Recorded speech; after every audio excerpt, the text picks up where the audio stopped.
É, Mais uma vez, ótima noite a todos que nos acompanham. É muito bom, sempre muito bom estar aqui para a gente conversar um bocadinho do nosso amado Evangelho. E eu peço licença para fazer uma simples oração. Senhor, é com muita alegria que o meu coração se coloca aqui para rogar a sua bênção e a sua proteção em favor dessa nossa reunião de luz. Cada um, no seu cantinho, no seu lar, possa se sentir abraçado, conectado por essas vibrações tão bondosas que jorram do plano espiritual. Pedimos aos espíritos superiores que guiem o conteúdo, a fala, os sentimentos dessa noite, ensinando-nos cada vez mais essas lições imortais que ainda e sempre reverberam nos nossos corações, trazendo-nos esperança e coragem. Na condição de instrumento, apesar da minha pequenez, rogo ao Senhor que me sustente e conduza o meu coração para que, com muito amor, eu consiga falar um pouquinho dessas lições benditas. Que assim seja. Então, vamos lá, vamos começar. Hoje a gente vai falar das lições de Jesus no nosso dia a dia. Então, o objetivo aqui é uma conversa mais tranquila, que possa oferecer aos nossos espíritos um pouquinho mais de intimidade, ajudar a gente a se sentir mais próximo daquilo que Jesus viveu, daquilo que ele nos trouxe. E é justo a gente, para começar, lembrarmos de Paulo. Paulo, de uma forma belíssima, ele vai dizer assim: a letra mata, mas o espírito vivifica. Quando a gente se debruça sobre os evangelhos, por vezes a gente fica muito na questão da literalidade. A gente vai procurando entender a letra. Em muitos instantes a gente perde a essência, o espírito da coisa, aquilo que está por detrás do que está apresentado. A vida de Jesus não é um livro. E como o próprio João vai dizer no final do seu evangelho, se tentasse se escrever acerca da vida do mestre, não caberia na face da terra de livros, de tantas coisas que nos detalhes o mestre realizou. Diante do mundo de encarnados e desencarnados que ele se via ali em completa interação, Jesus na sua vida foi uma imensa luz aqui na Terra. Diante dele, nós poderemos ter a seguinte metáfora: ele é o grande sol, esse astro central, ao qual nós, cada um de nós, um mundo especial, um planeta, a gente orbita em torno dele.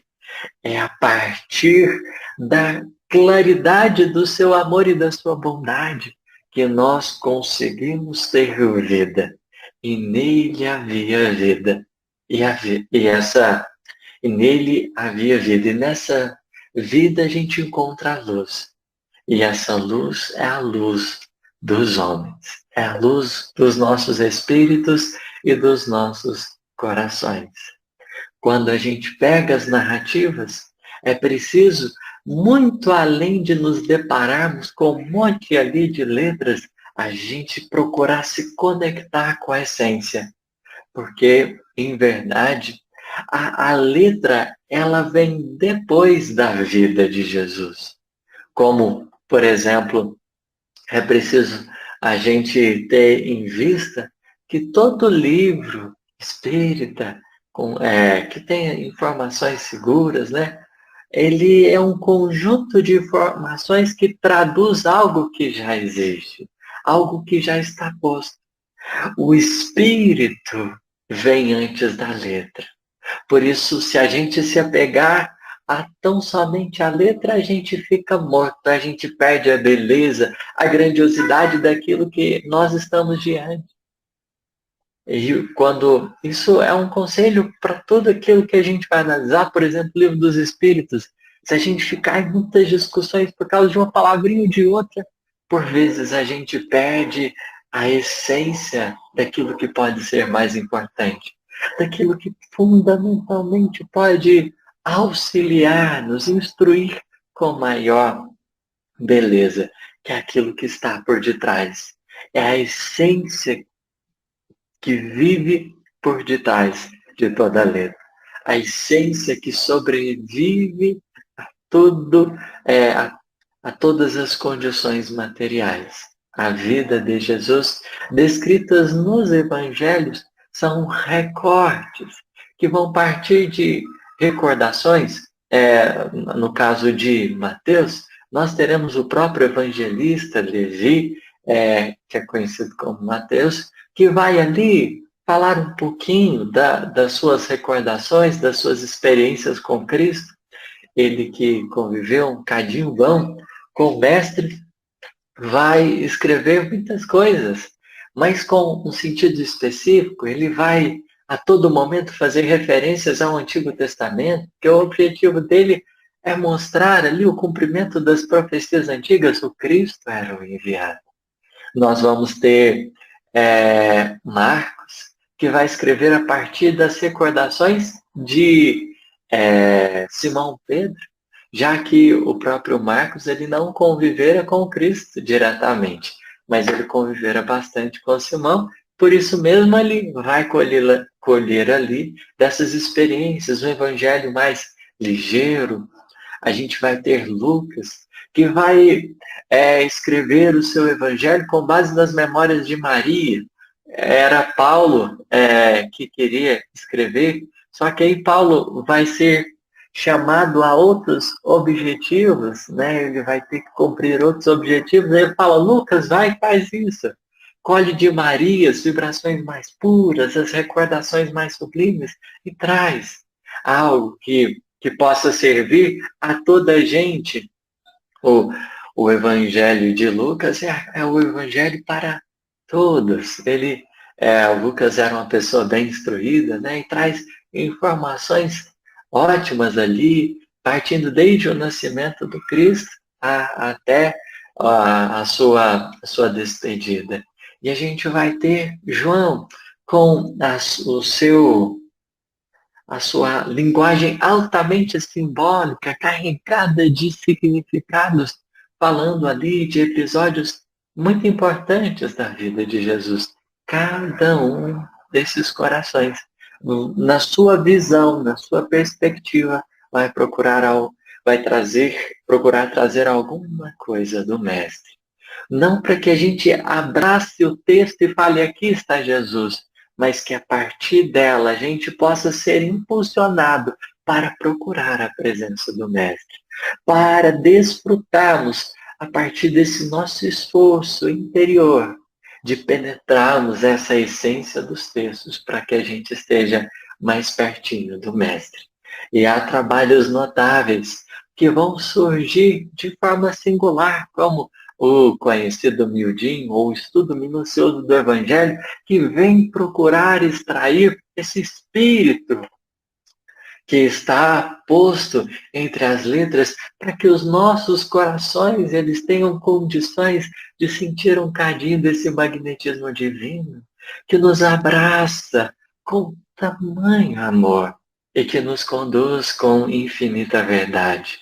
É preciso que a gente, ao se deparar com cada uma dessas narrativas, a gente tenha um objetivo: aproximar o nosso espírito do Cristo, para que assim a gente consiga nessa ponte, com essa ponte, né, com esses evangelhos, fazendo essa ponte, a gente consiga aprender na presença daquele que representa o verbo da criação. Para nós, a excelência desse guia e desse modelo.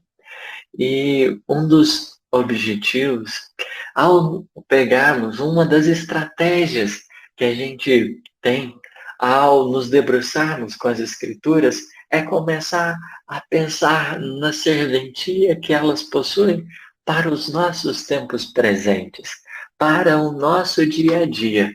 um dos objetivos fundamentais é a gente tentar extrair sentimento. Extrair sentimento, porque é do sentimento que a gente tem a riqueza do que Jesus propõe.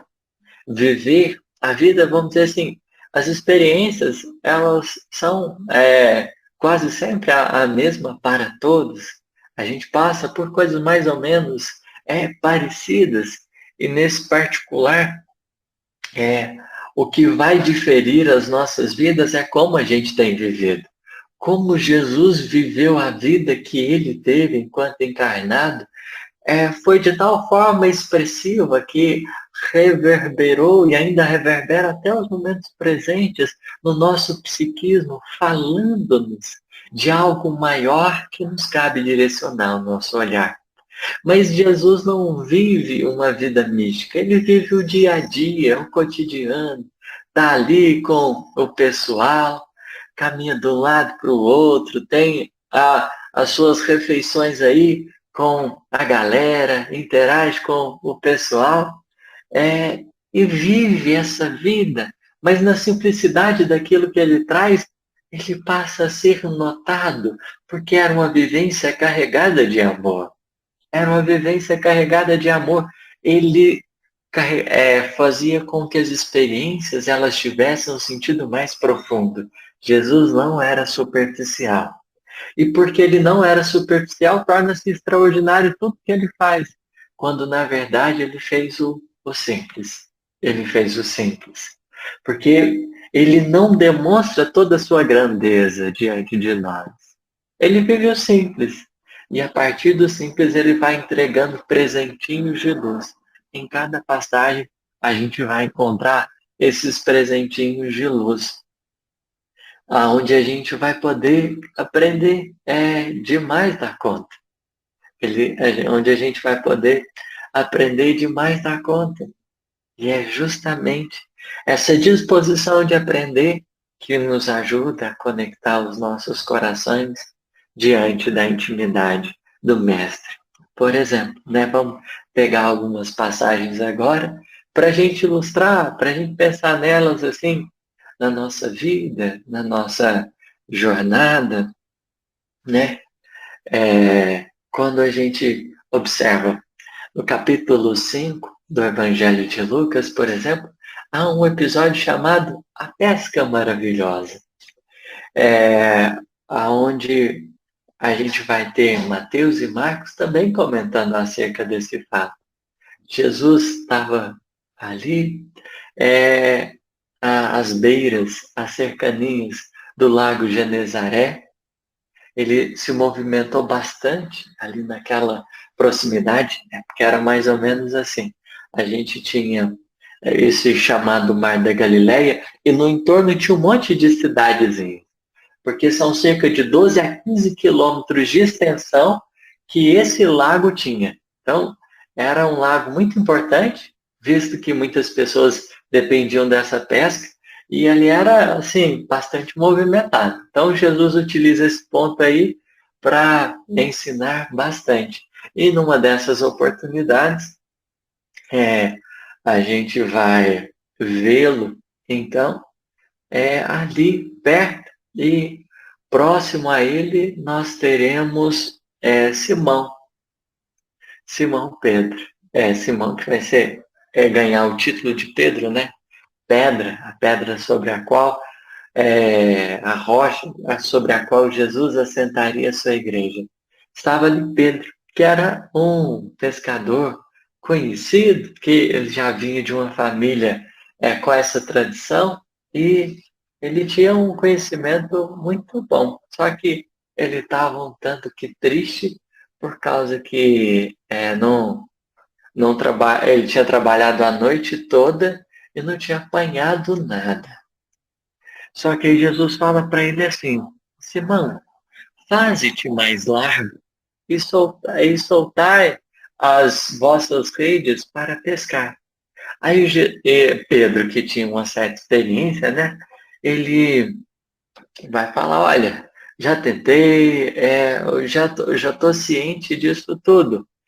E diante dessa circunstância, da fala de Jesus, Pedro fala, não, tá, mas se você está falando, eu vou fazer.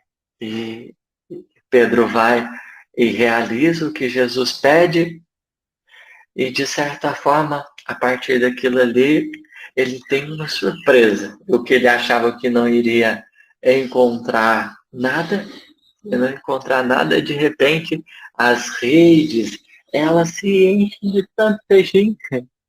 É, e o Pedro fica assim assustado, porque ele não acreditava que poderia acontecer aquilo. Jesus, né, com aquele jeito simpático e acolhedor, e a gente tem um jeitinho diferente, né, às vezes de lidar com as pessoas, que quando a gente avisa alguém, aí a pessoa dá do contra e fala que não vai fazer, fala que não vai seguir a orientação, aí de repente segue, né? A gente tem esse, eu avisei e tudo mais. A gente tem nossa forma de mostrar que a gente tem razão. Nosso jeito ainda é tão infantil de, por vezes, lidar com as circunstâncias, e Jesus, sem se vangloriar de nada, ele simplesmente acolhe Pedro, sem querer causar nele nenhum sentimento de, olha, tá vendo? Se me ouvisse mais, não existia da parte dele nada. E de tal forma, Simão Pedro se sente constrangido. Por quê? Porque o orgulho dele, a experiência que ele tinha, levava ele para uma direção. E Jesus trazia uma outra experiência, auxiliava ele a compreender outras perspectivas. E é o que acontece. Por exemplo, essa passagem, ela ganha notoriedade quando a gente pensa na nossa vida, o espírito que está aqui por detrás. Por vezes, a gente tem dificuldade de aceitar opiniões, conselhos que outras pessoas podem nos dar, por causa que às vezes a gente acha que a nossa experiência é tudo, que a nossa experiência, o nosso olhar, a nossa perspectiva é tudo, que a gente já é o dono da verdade, do melhor caminho.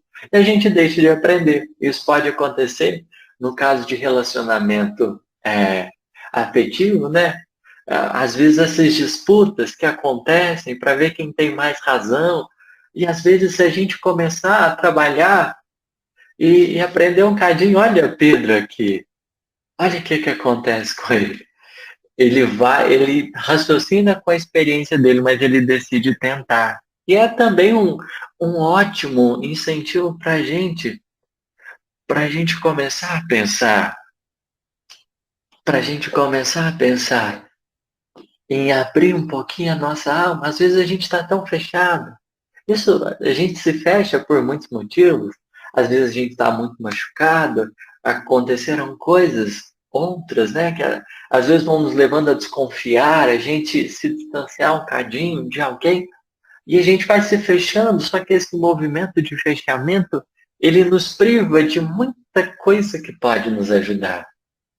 Ele nos priva, às vezes, de situações que podem ser difíceis, mas quando a gente se fecha de tudo para a vida e passa a enxergar só com o nosso olhar, que às vezes não é o melhor, que está tisnado de decepção, de tristeza e tudo mais, a gente começa a ficar um pouquinho assim, meio aprisionado.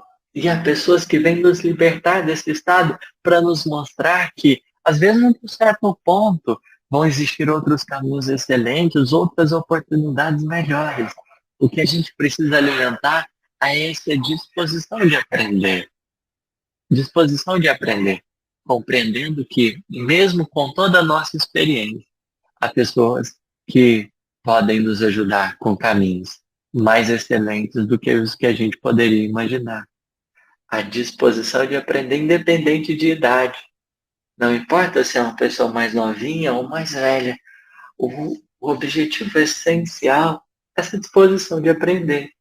E a partir disso a gente consegue alcançar coisas assim, às vezes muito profundas na nossa jornada. Realizações que, se a gente manter no nosso orgulho, a gente acaba desperdiçando oportunidades.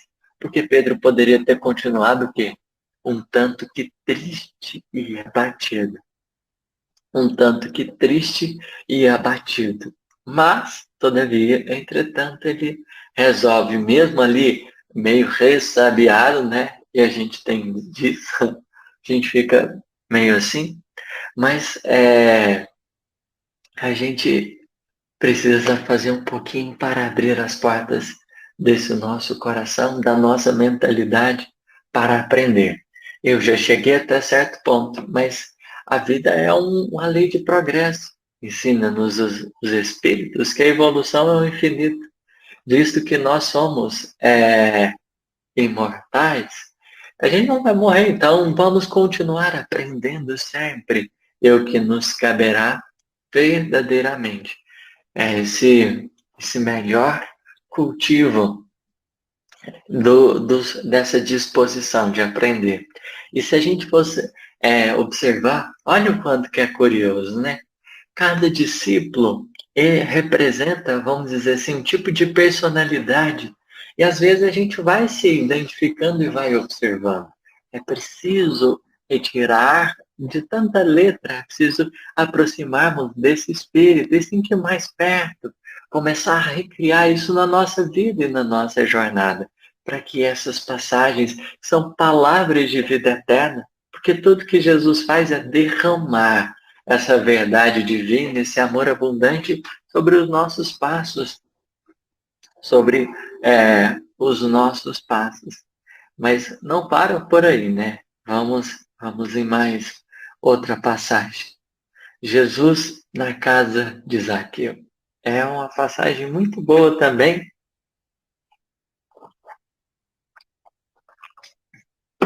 que pode nos ajudar aí a aprender bastante coisa.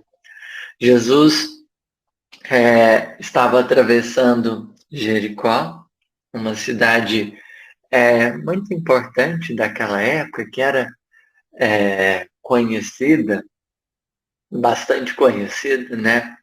E que a gente vai ter algumas passagens evangélicas em referência a Jericó. Ele estava atravessando a cidade e nela morava Zaqueu, que era um publicano. Quem que é o publicano? Publicano, ele era um cobrador de impostos, mas não era simplesmente um cobrador de impostos. No caso, Zaqueu era judeu que cobrava impostos de judeus e que tinha que entregar a arrecadação desses impostos para quem? Para os romanos. Então, Zaqueu era uma pessoa assim, um tanto que odiada pelos judeus. Por quê? Traíra. Ele era meio traíra. E, de certa forma, né, ele era muito rico. Ele era muito rico. E Jesus estava passando por ali e a multidão ia junto com o mestre, procurava sempre estar perto, né? Porque aquele magnetismo, aquela presença, as pessoas iam com o olhar, se movimentando, procurando estar ali junto com o Cristo. E Zaqueu, que com certeza já havia ouvido falar de Jesus, ele resolve subir em cima de uma árvore, porque ele era meio pequenininho, e ele resolve subir em cima da árvore para que quando Jesus passasse, ele tivesse condição de perceber, já que uma multidão estava ali cercando o Cristo. E ele corre, sobe em cima do chamado sicômoro, e o Cristo começa a passar e de repente o mestre nota ele e diz: Zaqueu, desce depressa, porque importa que eu fique hoje em tua casa. Olha que curioso, né? Jesus estava passando ali e chama ele pelo nome. Chama ele pelo nome. Pede para ele descer depressa. Olha assim a capacidade de Jesus perceber os corações. Diante de tantas pessoas que estavam ao redor dele, ele tinha a sensibilidade de perceber às vezes quem o buscava. A multidão estava acompanhando. Zaqueu estava buscando o Cristo. Há uma diferença. Há uma diferença. Nesse singular, Zaqueu movimentava o coração para ali ter o contato com o Cristo. E, de certa forma, Jesus percebe isso, como ele percebe no caso da mulher com fluxo de sangue, como ele percebe no caso da viúva, como ele percebe em tantas circunstâncias. Ele consegue identificar aquelas pessoas que, de certa forma, possuem no coração esse anseio mais profundo de estar com ele, de estar mais perto dele.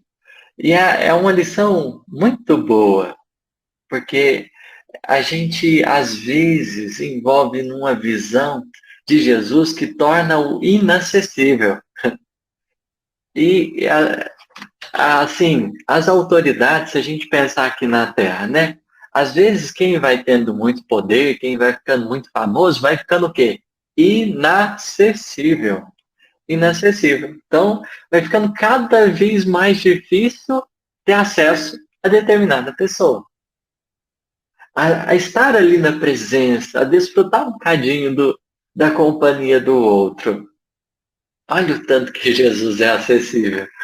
Não só acessível, como ele tomou a iniciativa. Ó, vou estar na sua casa. Vou estar na sua casa. Zaqueu desce, depressa, porque apesar dele ser chefe dos publicanos, ter uma certa autoridade, ele reconhecia a grandeza daquele coração que amava. E às vezes a gente mal começa a vida nos ajudar nos pontos, né? Começa a subir um pouquinho, questão material, começamos a ganhar mais um pouquinho, a destacar às vezes no campo social, ocupar determinada posição, até mesmo no centro espírita. E aí parece que a gente vai se colocando numa posição que a gente vai ficando inacessível. Inacessível. E é uma coisa que a gente precisa pensar. Não só desse ponto de vista, né, de grandeza, mas às vezes a gente vai ficando inacessível para muitas pessoas que estão precisando da gente. Às vezes o filho está precisando, o pai está precisando, a mãe está precisando. Às vezes outras pessoas estão oferecendo a gente e a gente não nota. Fica é, como se fosse ali no outro mundo e não consegue perceber. Também uma condição dessas. É preciso que a gente procure se tornar mais acessível às pessoas. E Jesus estava fazendo isso.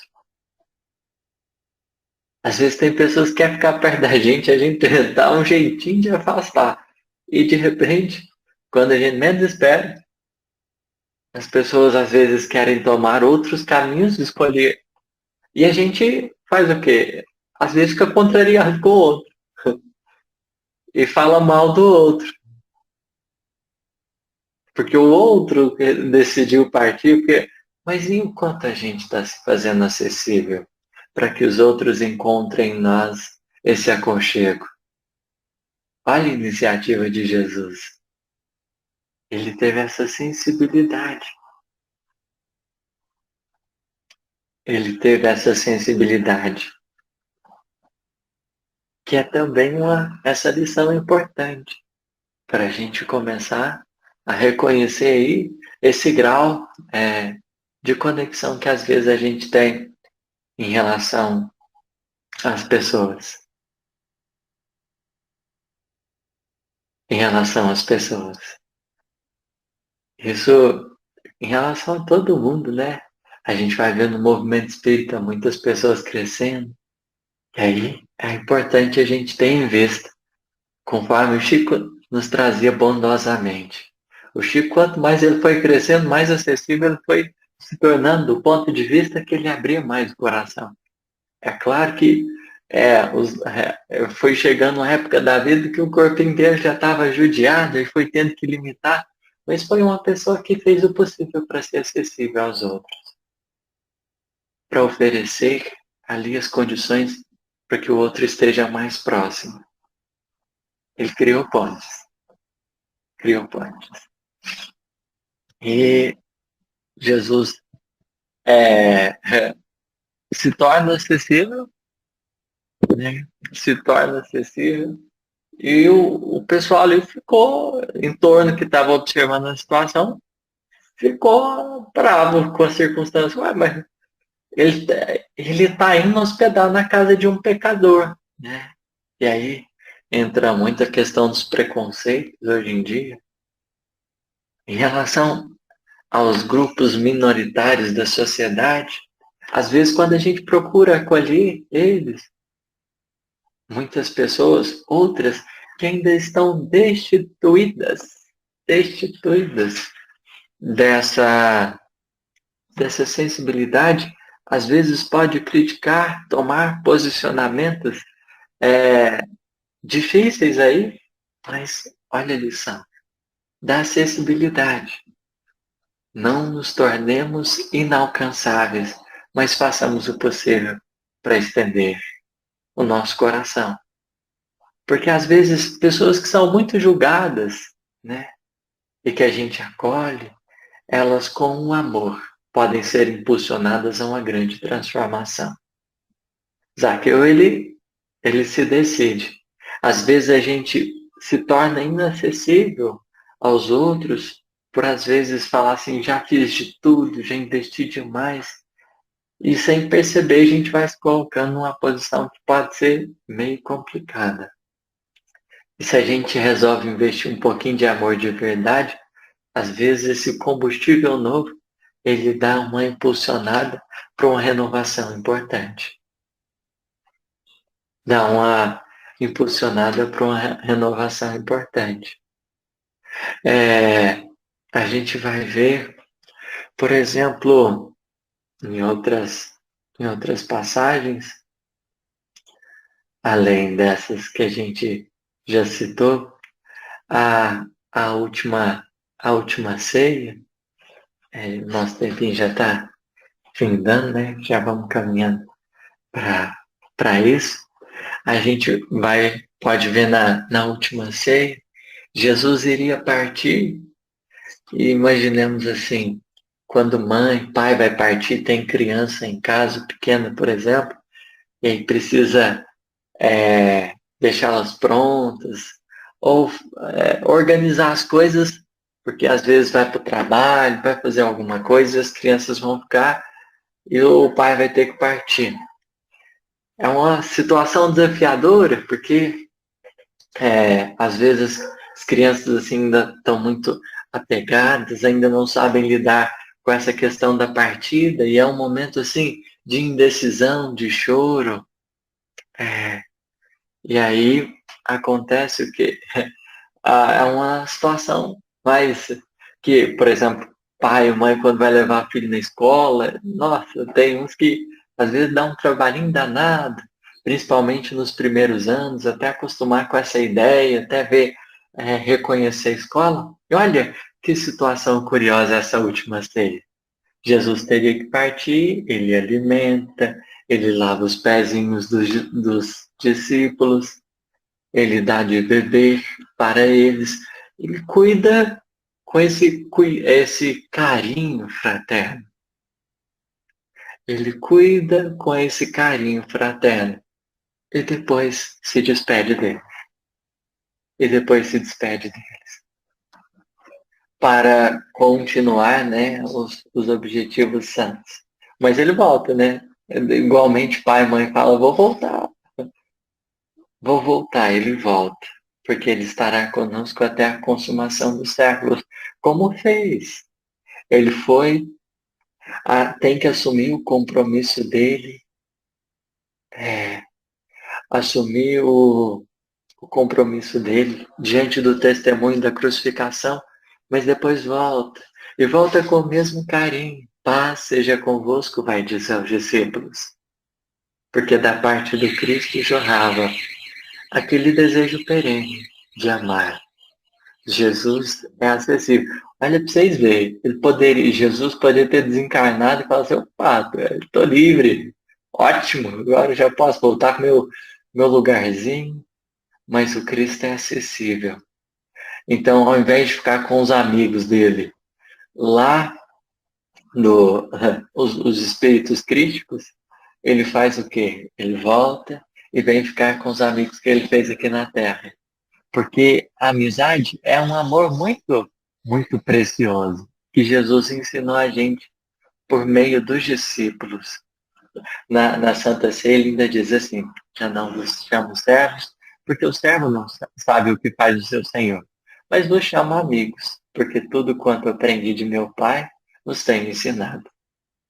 Então, Jesus, ele não precisava ter vindo, não precisaria estar aqui, mas ele veio. Ele veio. E nesse sentido, ele não só veio, mas ele estabeleceu esse vínculo da amizade. Por que a amizade é tão importante? Porque a amizade é a única relação que você faz por espontaneidade. Ninguém te obriga a ser amigo. No caso, pai e mãe, a gente já está inserido nas relações, né? Mas enquanto encarnado, tirando as obrigatoriedades, a amizade é o laço espontâneo do coração. É o laço espontâneo do coração. E o que Jesus fez? Espontaneamente ele nos amou. Isso é profundo. E enche os nossos coraçõezinhos quando a gente vai começando a sentir de uma esperança muito viva. Porque ele decidiu ser amigo da humanidade. Amigo da humanidade. Por que é tão singular isso? Jesus não é juiz e às vezes a gente coloca ele juiz. Juiz aonde a gente imagina que ele vai agir numa ação de troca, numa ação de punição para conosco. Interiormente, a gente já se distancia muito por não abrir o coração para que o Cristo seja cada vez mais acessível. Porque ele é e está disponível. A questão não é dele para conosco, é de nós para com ele. Porque às vezes a gente acha que nós não merecemos desfrutar do amor e da bondade dele. Estar na presença dele. Mas ele fez isso. E disse que ainda estaria conosco. Às vezes a gente não confia nessa amizade que ele deseja ter para com os nossos corações. Porque cada um de nós é importante no orbe terrestre. Nenhum de nós passa despercebido. Nenhum de nós passa despercebido. E ele tem feito o possível para que a gente se sinta cuidado. Só que às vezes a nossa capacidade de enxergar é muito pouca. Mas a gente vai sendo convidado a cada dia nas experiências a perceber isso. O Cristo não é inacessível. E a gente espírita precisa procurar reavivar essa chama infinita. Porque o Espiritismo, sobretudo, é o cristianismo redivivo, para a gente ficar mais perto desse que pode guiar e orientar, no dizer de Pedro, para onde iremos nós, Senhor? Se só vós tem palavras de vida eterna, para onde a gente vai correr? Se o Senhor é o nosso alicerce, a nossa base, a nossa segurança, cada passagem é um convite a gente pensar, como de Marta e Maria. Marta e Maria estavam recebendo visita.